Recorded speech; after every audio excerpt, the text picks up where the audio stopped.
We thought the art of calling people out was dead. Apparently it's not. How do you get it? Yeah, I mean, now I want to move on. I remember 3-4 years ago when Andrade had no promoter, he had no real management going on. He was like, I'll fight this Quigley guy. He didn't even pronounce my second name right. Andrade, now you're the champ. You're always crying that you don't have people to fight you. I'm not saying that I'm going to get in there and kick your ass. I'll get in there and put on one hell of a fight with you. I've got a belt, you've got the main one. Give me a crack at that title. Looking forward to that, hopefully in the near future. Congratulations, Jason.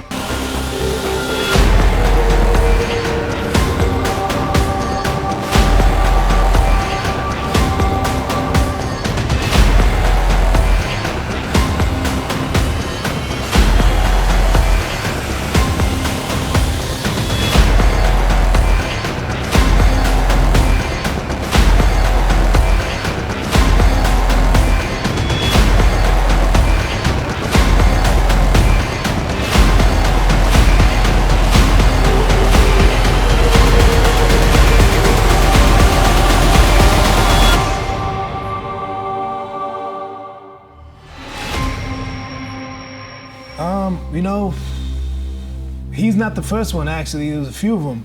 And that's the difference between, me and a lot of the other fighters out there that can cherry pick, or meaning they can pick the weakest opponents or pick fighters who they feel that they can beat. I don't have that luxury. So I have to fight whoever's willing to fight me. And Quigley, Liam William, Luke Kayla, these guys, Selecki, these guys say I want an opportunity to become a world champion, and I know, I'm not going to be able to fight Charlo, I'm not going to be able to fight Canelo, but the one person that is kind of in the vulnerable state of fighting whoever is available is Demetrius Andrade. So let me go and down that road to get my opportunity, because I can't find it nowhere else as well. And for them, it's their biggest opportunity too. So, that's the type of situation that I'm in hand, that I'm dealt with. I knew it was a very doable fight. I knew it was very out there to be done. Would it have come around so quick? Maybe I thought not as quick as it has come around. Demetrius has been calling out all the big names. He's been showing up to the Canelo press conferences. I really do think that those guys are avoiding him for a reason. He's a very dangerous fighter. He's a great champion. He's a 2-weight world champion. They're not just shying away for no reason. They definitely see him as a massive threat. Shy away from that. That's something that, rises me, that gets me even more excited.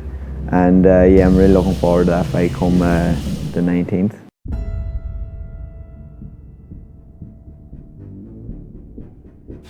Oh man, the dog in me. It's an interesting question. I mean, getting beat up in the house with my brothers,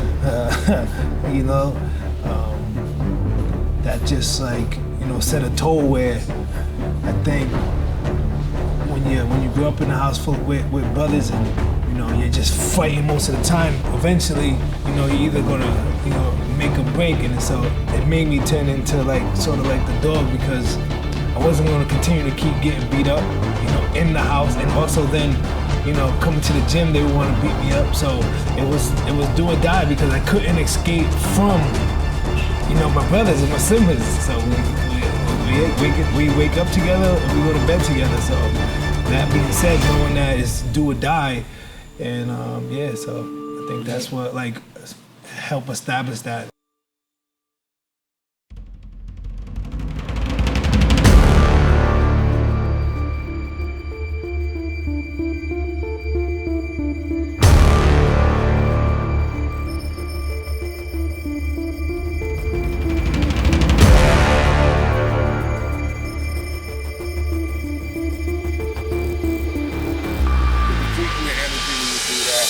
Just let it come. When it comes, it'll be there. Yeah. So do you think tonight's performance helped him or hurt him in terms of getting him a big fight? Because that's what he really needs for his career right now, is a big fight. You don't know. It doesn't really matter how we fight, you know, they're still going to run. If he doesn't get the legacy fight, is that possible that he's going to get squeezed out? That these guys can. One thing, if you check it out, Mexicans used to be very great fighters. When you go back to old school, old Mexicans, they were tough. They fight anybody on a challenge, but not today's Mexicans. They all duck top black boxers. They got it. Oh, he just came to the ring. He showed up and he keeps showing up.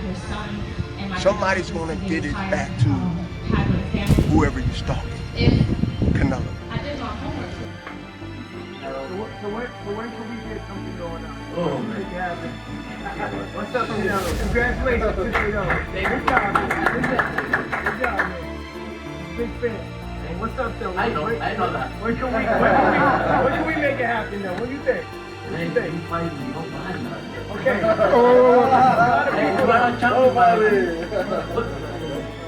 Wait, you avoid him at 54, you avoid him at 160, now you're going to avoid him at 168. This is how it's always done this way. No. It's always done this way. They don't want it. They don't want it. That's the yellow helmet. I just asked you a question. I said, who are you doing this fight, though? What you mean? No, why'd you make him get out of here? Why'd you fuck you? I fuck you. We don't get disrespected. Fuck you. Get out of here. Get out of here. Fuck you. I got a mountain stand here. Something going on. You good? Get him out. Don't worry about it. What's your mouth, bro? Congratulations, bro. What's your mouth?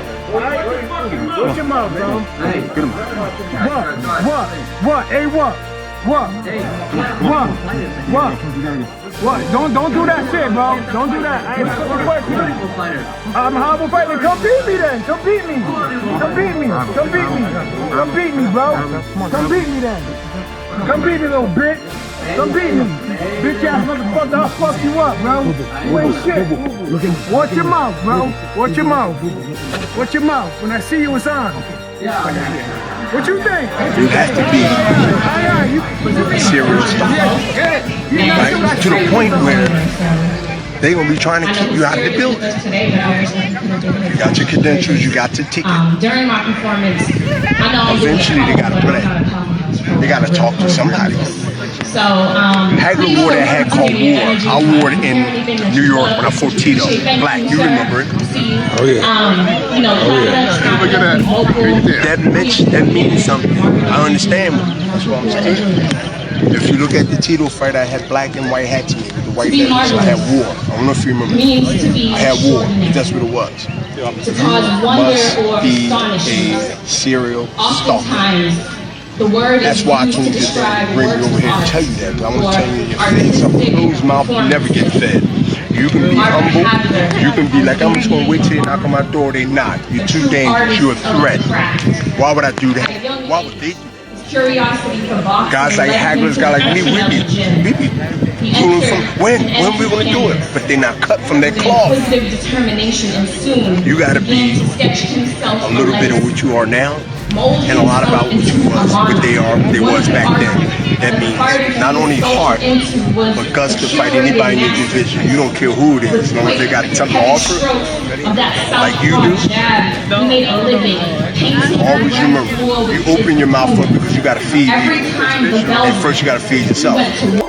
Terrence Crawford just said that Canelo Alvarez won't fight Charlo Andre. He avoids tough black. I don't need them. I already know it. Just like Devin Haney, they ain't fighting Devin Haney. When they have Davis or Sean Porter or Terrence Crawford, Demetrius, they're not fighting any. They always say the black boxer is not the right style. So maybe they shouldn't be boxers. Okay? Canelo at one time was on mandatory, he went up. Jaime Munguia was offered the fight, they just shook their head and ran. They all go in a different direction. What happened to the prideful Mexican fighters of yesterday?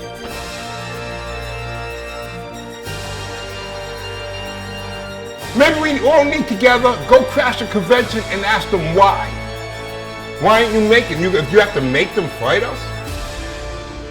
An old Mexican fighter, he'd have got up there and demanded the fight.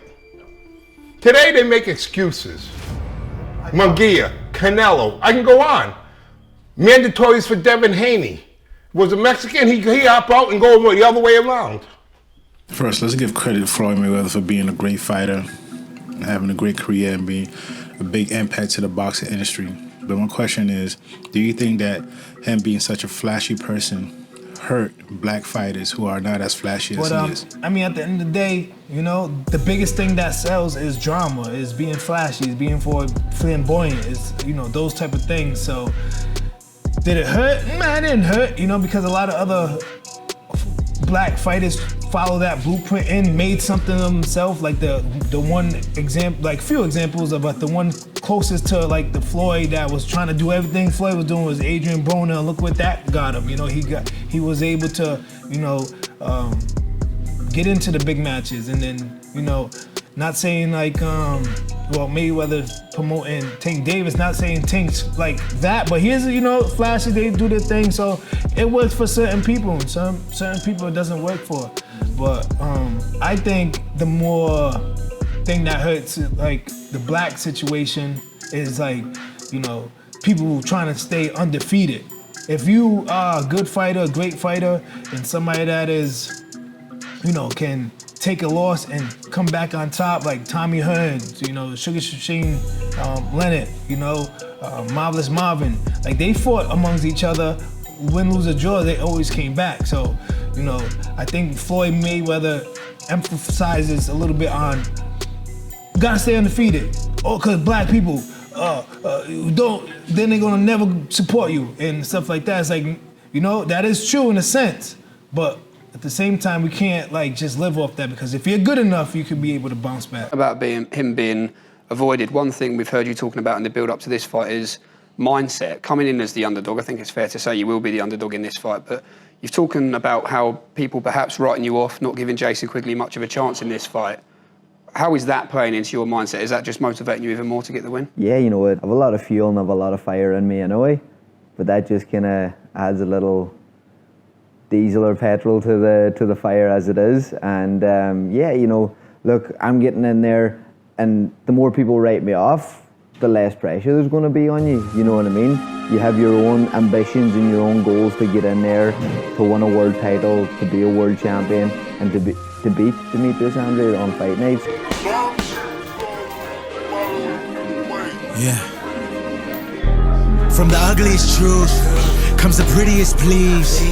I'm pretty fatigued from chasing these dreams, and critics be snoring, say my image is boring. My cup is a runneth, emotions are pouring. Maybe I'm too jaded. The sunrise, I'm still faded. Laying up with a bad bitch, but the truth is never ever naked. And who's gonna console me? Remember words my brother told me. Complex, complex, complex. Love is so complex. I just wanna cash 100 checks, or maybe one for $1 million. There's conflict in this feeling. Cause what about the broken children? What about the emergencies where likes is the new currency? I just wanna show them how to fly from a cocoon to a butterfly. Never did Pilates CrossFit, but a lot is weighing on my mind. Try to bench press doubt. Got demons exercise. You can pray for my demise. Tell a rosary, still I made it here. Wasn't supposed to be super duper star fucking ovaries. Staring to